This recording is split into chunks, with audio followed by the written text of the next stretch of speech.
मेरे प्यारे देशवासियों, नमस्कार। इस मन की बात के लिए आने वाले सुझाव, फोन कॉल की संख्या सामान्य रूप से कई गुना ज्यादा है। कई सारे विषयों को अपने अंदर समेट आपकी यह मन की बातें मेरे तक पहुंची हैं। मैंने कोशिश की है कि इनको ज्यादा से ज्यादा पढ़ पाऊं, सुन पाऊं। आपकी बातों से कई ऐसे पहलू जानने को मिले हैं जिन पर इस आपाधापी में ध्यान ही नहीं जाता है। मेरा मन करता है कि युद्ध के बीच हो रही इस मन की बात में उन्हीं कुछ पहलुओं को आप सभी देशवासियों के साथ बांटूं। साथियों, भारत की कोरोना के खिलाफ लड़ाई सही मायने में पीपल ड्रिवन है।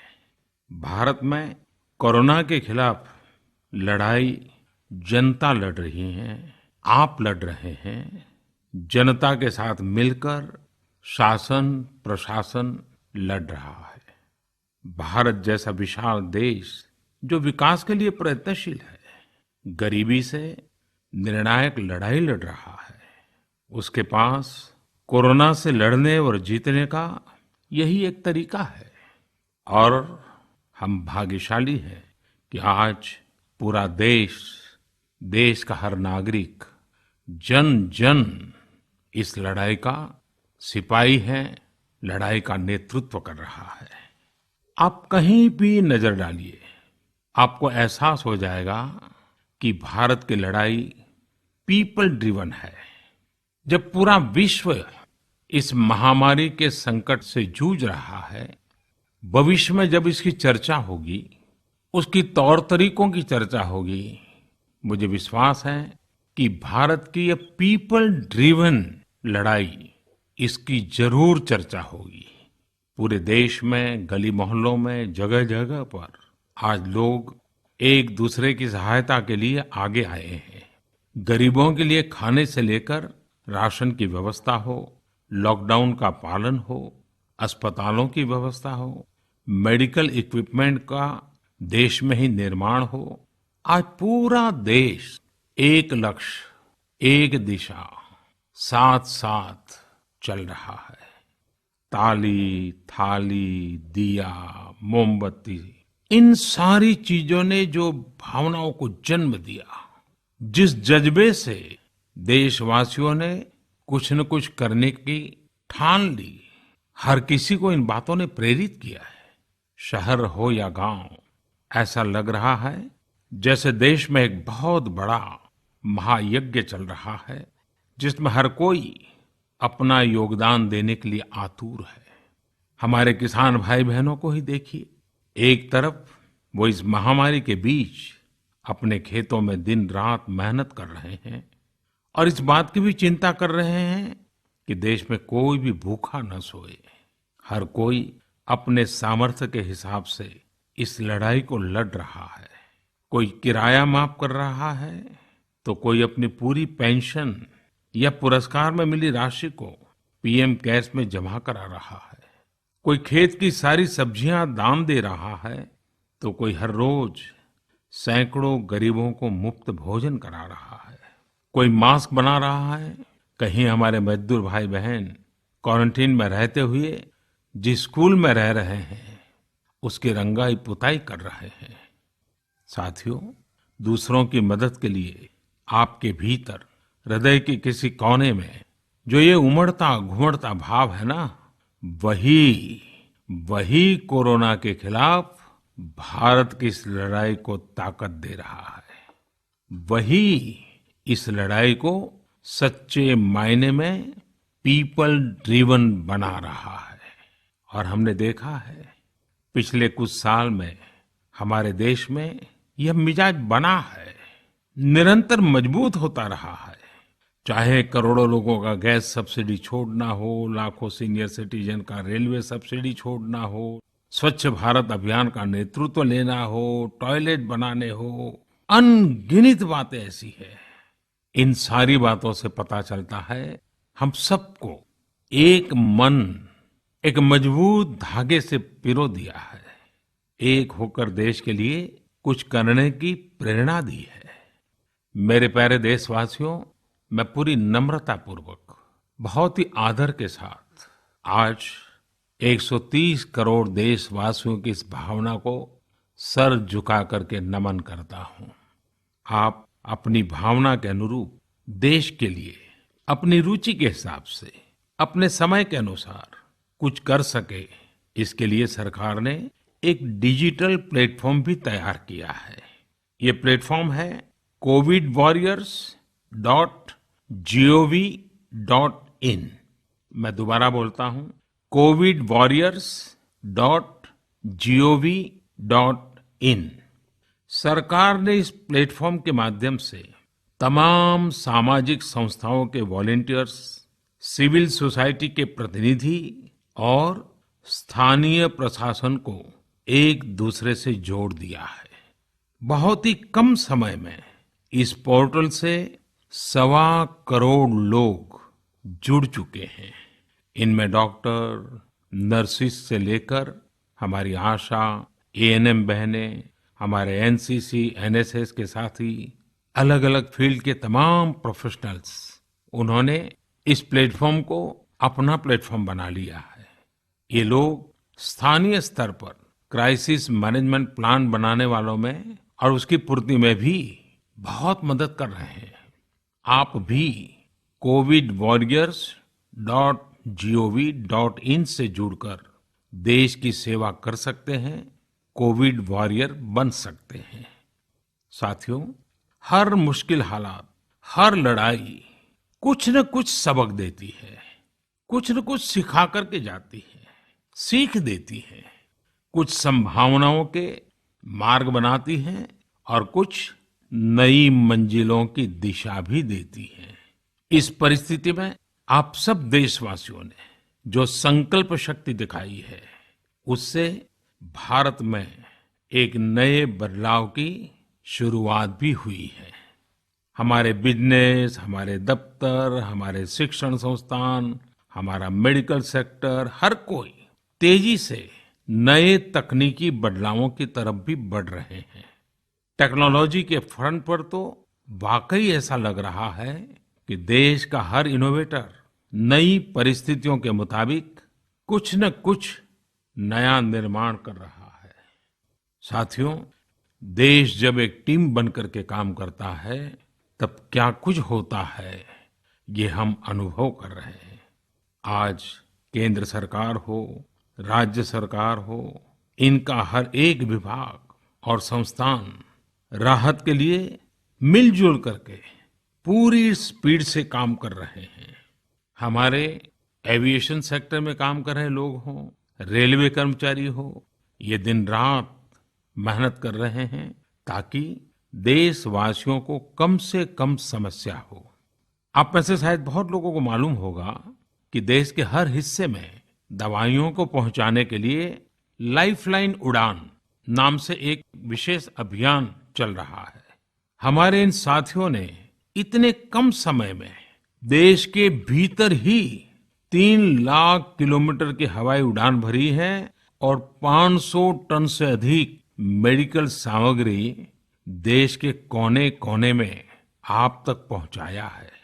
इसी तरह रेलवे के साथी लॉकडाउन में भी लगातार मेहनत कर रहे हैं ताकि देश के आम लोगों को जरूरी वस्तुओं की कमी ना हो। इस काम के लिए भारतीय रेलवे करीब करीब 60 से अधिक रेल मार्ग पर 100 से भी ज्यादा पार्सल ट्रेन चला रही है। इसी तरह दवाओं की आपूर्ति में हमारे डाक विभाग के लोग बहुत अहम भूमिका निभा रहे हैं। हमारे ये सभी साथी सच्चे अर्थ में कोरोना के वॉरियर ही हैं। साथियों, प्रधानमंत्री गरीब कल्याण पैकेज के तहत गरीबों के अकाउंट में पैसे सीधे ट्रांसफर किए जा रहे हैं। वृद्धावस्था पेंशन जारी की गई है। गरीबों को 3 महीने के मुफ्त गैस सिलेंडर, राशन जैसी सुविधाएं भी दी जा रही हैं। इन सब कामों में सरकार के अलग अलग विभागों के लोग, बैंकिंग सेक्टर के लोग एक टीम की तरह दिन रात काम कर रहे हैं। और मैं हमारे देश की राज्य सरकारों की भी इस बात के लिए प्रशंसा करूंगा कि वो इस महामारी से निपटने में बहुत सक्रिय भूमिका निभा रही है। स्थानीय प्रशासन, राज्य सरकारें जो जिम्मेदारी निभा रही हैं, उसकी कोरोना के खिलाफ लड़ाई में बहुत बड़ी भूमिका है। उनका ये परिश्रम बहुत प्रशंसनीय है। मेरे प्यारे देशवासियों, देश भर से स्वास्थ्य सेवाओं से जुड़े लोगों ने अभी हाल ही में जो अध्यादेश लाया गया है, उस पर अपना संतोष व्यक्त किया है। इस अध्यादेश में कोरोना वॉरियर्स के साथ हिंसा, उत्पीड़न और उन्हें किसी रूप में चोट पहुंचाने वालों के खिलाफ बेहद सख्त सजा का प्रावधान किया गया है। हमारे doctor, nurses, paramedical staff, community health workers और ऐसे सभी लोग जो देश को कोरोना मुक्त बनाने में दिन रात जुटे हुए हैं, उनकी रक्षा करने के लिए ये कदम बहुत जरूरी था। मेरे प्यारे देशवासियों, हम सब अनुभव कर रहे हैं कि महामारी के खिलाफ इस लड़ाई के दौरान हमें अपने जीवन को, समाज को, हमारे आसपास हो रही घटनाओं को एक फ्रेश नजरिए से देखने का अवसर भी मिला है। समाज के नजरिए में भी व्यापक बदलाव आया है। आज अपने जीवन से जुड़े हर व्यक्ति की अहमियत का हमें आभास हो रहा है। हमारे घर में काम करने वाले लोग हो, हमारी जरूरतों को पूरा करने के लिए काम करने वाले हमारे सामान्य कामगार हो, पड़ोस की दुकानों में काम करने वाले लोग हो, इन सब की कितनी बड़ी भूमिका है, हमें ये अनुभव हो रहा है। इसी तरह जरूरी सेवाओं की डिलीवरी करने वाले लोग, मंडियों में काम करने वाले हमारे मजदूर भाई बहन, हमारे आस पड़ोस के ऑटो चालक, रिक्शा चालक, आज हम अनुभव कर रहे हैं कि इन सब के बिना हमारा जीवन कितना मुश्किल हो सकता है।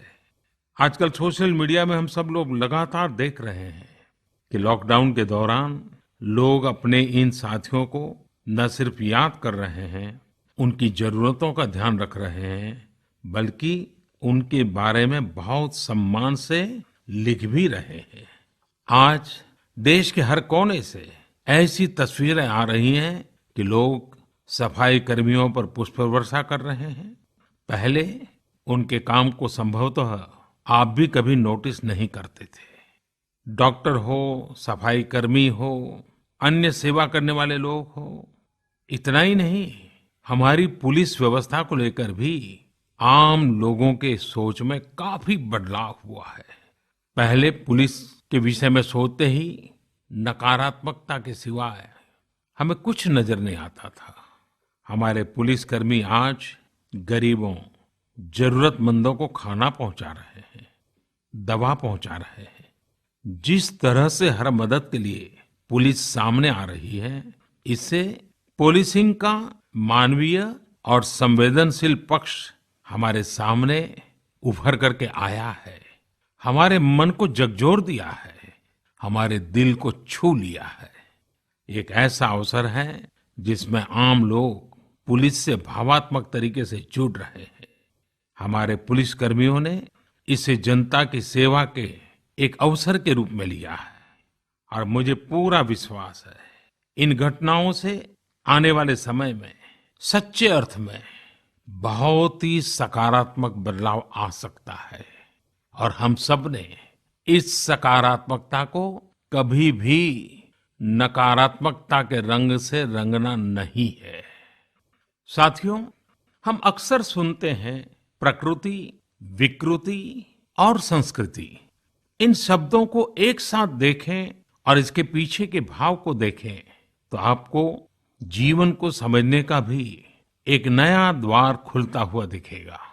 अगर मानव प्रकृति की चर्चा करें तो ये मेरा है, मैं इसका उपयोग करता हूं। इसको और इस भावना को बहुत स्वाभाविक माना जाता है, किसी को इसमें कोई ऐतराज नहीं होता। इसे हम प्रकृति कह सकते हैं। लेकिन जो मेरा नहीं है, जिस पर मेरा हक नहीं है, उसे मैं दूसरे से छीन लेता हूं, उसे छीनकर उपयोग में लाता हूं, तो हम इसे विकृति कह सकते हैं। इन दोनों से परे, प्रकृति और विकृति से ऊपर जब कोई संस्कारित मन सोचता है या व्यवहार करता है तो हमें संस्कृति नजर आती है। जब कोई अपने हक की चीज, अपनी मेहनत से कमाई चीज, अपने लिए जरूरी चीज, कम हो या अधिक, इसकी परवाह किए बिना किसी व्यक्ति की जरूरत को देखते हुए खुद की चिंता छोड़कर अपने हक के हिस्से को बांट करके किसी दूसरे की जरूरत पूरी करता है, वही तो संस्कृति है। साथियों, जब कसौटी का काल होता है तब इन गुणों का परीक्षण होता है। आपने पिछले दिनों देखा होगा कि भारत ने अपने संस्कारों के अनुरूप, हमारी सोच के अनुरूप, हमारी संस्कृति का निर्वहन करते हुए कुछ फैसले लिए। संकट की इस घड़ी में दुनिया के लिए भी, समृद्ध देशों के लिए भी दवाइयों का संकट बहुत ज्यादा रहा है। एक ऐसा समय है कि अगर भारत दुनिया को दवाइयां न भी दे तो कोई भारत को दोषी नहीं मानता। हर देश समझ रहा है कि भारत के लिए भी उसकी प्राथमिकता अपने नागरिकों का जीवन बचाना है।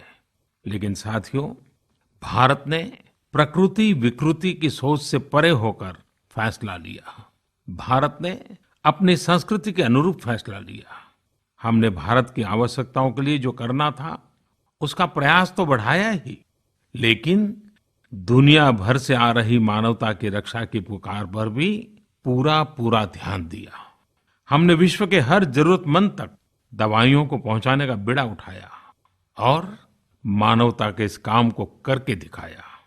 आज जब मेरी अनेक देशों के राष्ट्राध्यक्षों से फोन पर बात होती है तो भारत की जनता का आभार जरूर व्यक्त करते हैं।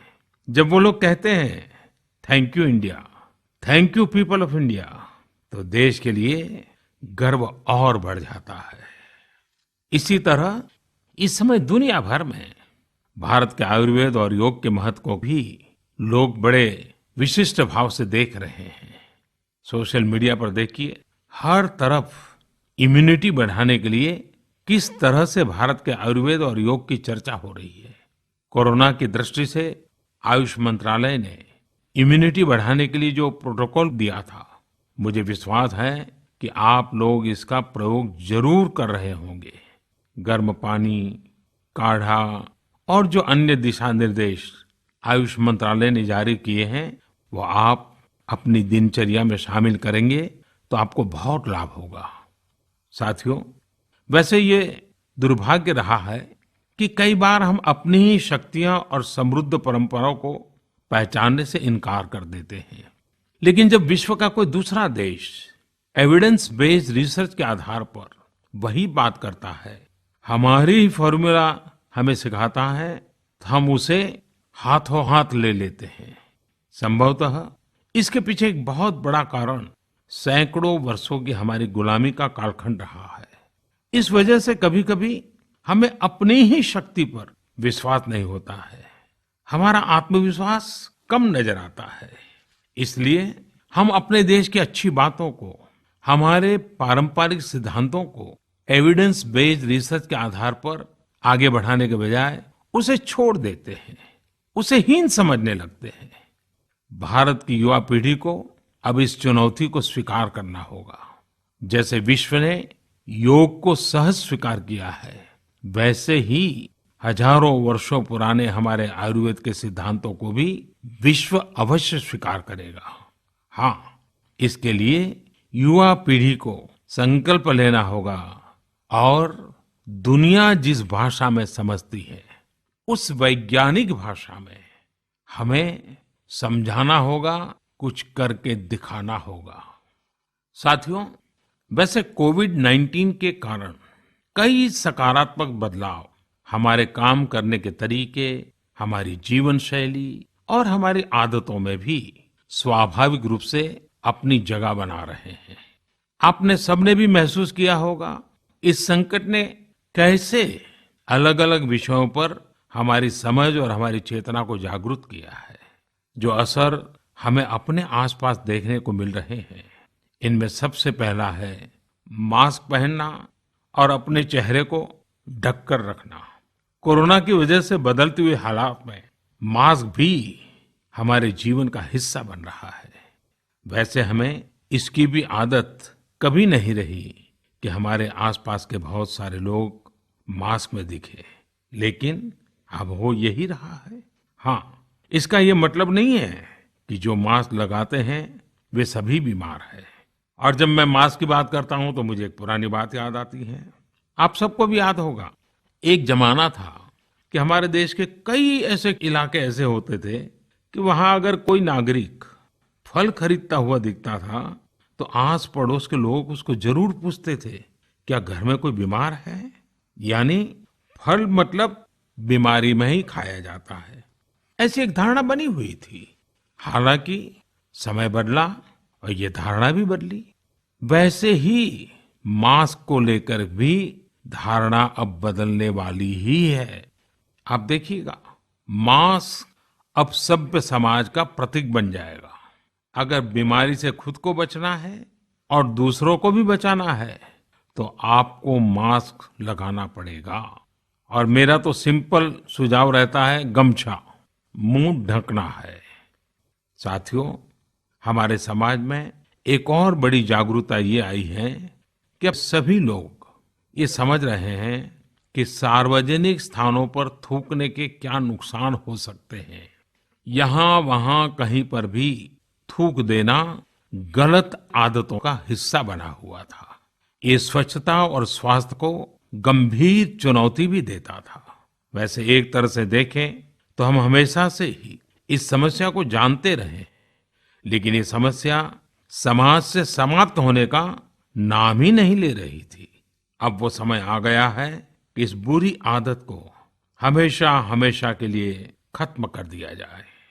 कहते भी हैं कि बेटर लेट देन नेवर। तो देर भले हो गई हो, लेकिन अब ये थूकने की आदत छोड़ देनी चाहिए। ये बातें जहां बेसिक हाइजीन का स्तर बढ़ाएंगी, वहीं कोरोना संक्रमण को फैलने से रोकने में भी मदद करेगी। मेरे प्यारे देशवासियों, ये सुखद संयोग ही है कि आज जब आपसे मैं मन की बात कर रहा हूं तो अक्षय तृतीया का पवित्र पर्व भी है। साथियों, क्षय का अर्थ होता है विनाश, लेकिन जो कभी नष्ट नहीं हो, जो कभी समाप्त नहीं हो, वो अक्षय है। अपने घरों में हम सब इस पर्व को हर साल मनाते हैं, लेकिन इस साल हमारे लिए इसका विशेष महत्व है। आज के कठिन समय में यह एक ऐसा दिन है जो हमें याद दिलाता है कि हमारी आत्मा, हमारी भावना अक्षय है। यह दिन हमें याद दिलाता है कि चाहे कितनी भी कठिनाइयां रास्ता रोके, चाहे कितनी भी आपदाएं आए, चाहे कितनी भी बीमारियों का सामना करना पड़े, इनसे लड़ने और जूझने की मानवीय भावनाएं अक्षय है। माना जाता है कि यही वो दिन है जिस दिन भगवान श्री कृष्ण और भगवान सूर्यदेव के आशीर्वाद से पांडवों को अक्षय पात्र मिला था। अक्षय पात्र यानी एक ऐसा बर्तन जिसमें भोजन कभी समाप्त नहीं होता है। हमारे अन्नदाता किसान हर परिस्थिति में देश के लिए, हम सब के लिए इसी भावना से परिश्रम करते हैं। इन्हीं के परिश्रम से आज हम सब के लिए, गरीबों के लिए देश के पास अक्षय अन्न भंडार है। इस अक्षय तृतीया पर हमें अपने पर्यावरण, जंगल, नदियां और पूरे इकोसिस्टम के संरक्षण के बारे में भी सोचना चाहिए, जो हमारे जीवन में महत्वपूर्ण भूमिका निभाते हैं। अगर हम अक्षय रहना चाहते हैं तो हमें पहले यह सुनिश्चित करना होगा कि हमारी धरती अक्षय रहे। क्या आप जानते हैं कि अक्षय तृतीया का यह पर्व दान की शक्ति यानी पावर ऑफ गिविंग का भी एक अवसर होता है। हम हृदय की भावना से जो कुछ भी देते हैं, वास्तव में महत्व उसी का होता है। यह बात महत्वपूर्ण नहीं है कि हम क्या देते हैं और कितना देते हैं। संकट के इस दौर में हमारा छोटा सा प्रयास हमारे आसपास के बहुत से लोगों के लिए बहुत बड़ा संबल बन सकता है। साथियों, जैन परंपरा में भी यह बहुत पवित्र दिन है, क्योंकि पहले तीर्थंकर भगवान ऋषभदेव के जीवन का यह एक महत्वपूर्ण दिन रहा है। ऐसे में जैन समाज इसे एक पर्व के रूप में मनाता है और इसलिए ये समझना आसान है कि क्यों इस दिन को लोग किसी भी शुभ कार्य को प्रारंभ करना पसंद करते हैं। चूंकि आज कुछ नया शुरू करने का दिन है, तो ऐसे में क्या हम सब मिलकर अपने प्रयासों से अपनी धरती को अक्षय और अविनाशी बनाने का संकल्प ले सकते हैं? साथियों, आज भगवान बसवेश्वर जी की भी जयंती है। ये मेरा सौभाग्य रहा है कि मुझे भगवान बसवेश्वर की स्मृतियां और उनके संदेश से बार बार जुड़ने का, सीखने का अवसर मिला है। देश और दुनिया में भगवान बसवेश्वर के सभी अनुयायियों को उनकी जयंती पर बहुत बहुत शुभकामनाएं। साथियों, रमजान का भी पवित्र महीना शुरू हो चुका है। जब पिछली बार रमजान मनाया गया था, तो किसी ने सोचा भी नहीं था कि इस बार रमजान में इतनी बड़ी मुसीबतों का भी सामना करना पड़ेगा।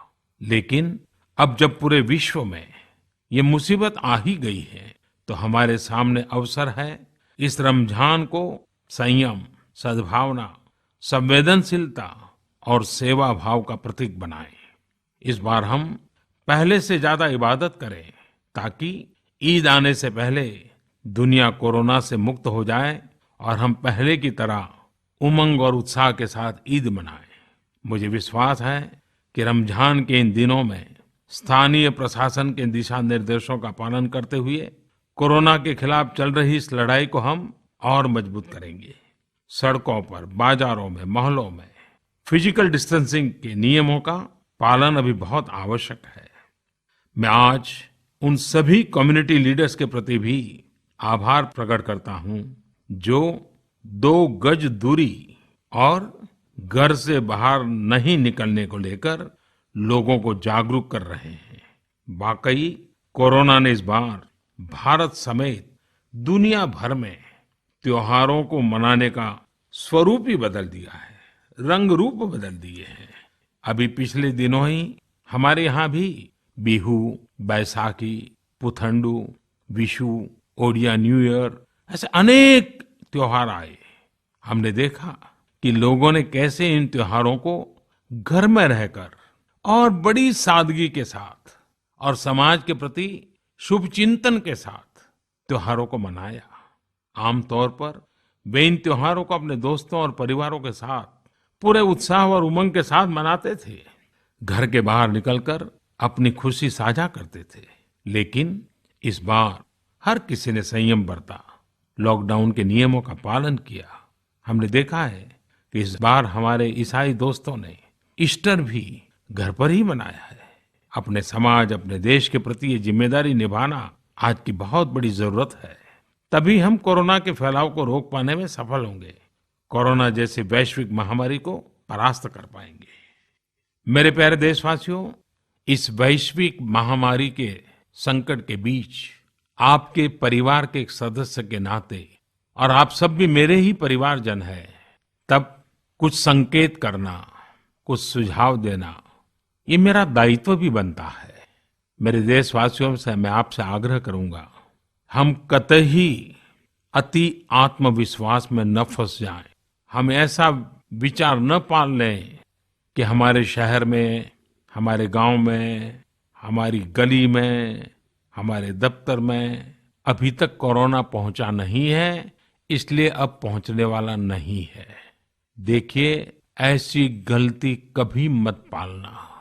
दुनिया का अनुभव हमें बहुत कुछ कह रहा है और हमारे यहाँ तो बार बार कहा जाता है, सावधानी हटी तो दुर्घटना घटी।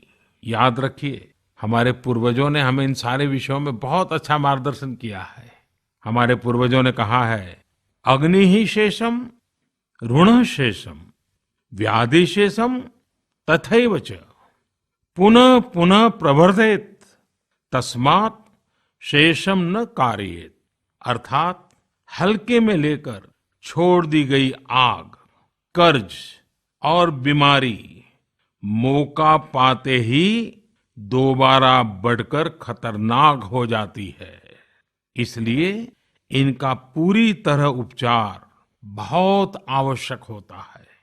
इसलिए अति उत्साह में स्थानीय स्तर पर कहीं पर भी कोई लापरवाही नहीं होनी चाहिए। इसका हमेशा हमेशा हमने ध्यान रखना ही होगा। और मैं फिर एक बार कहूंगा, 2 गज दूरी बनाए रखिए, खुद को स्वस्थ रखिए। 2 गज दूरी बहुत है जरूरी। आप सबके उत्तम स्वास्थ्य की कामना करते हुए मैं मेरी बात को समाप्त करता हूं। अगली मन की बात के समय जब मिले, तब इस वैश्विक महामारी से कुछ मुक्ति की खबरें दुनिया भर से आए, मानव जात इन मुसीबतों से बाहर आए, इसी प्रार्थना के साथ आप सबका बहुत बहुत धन्यवाद।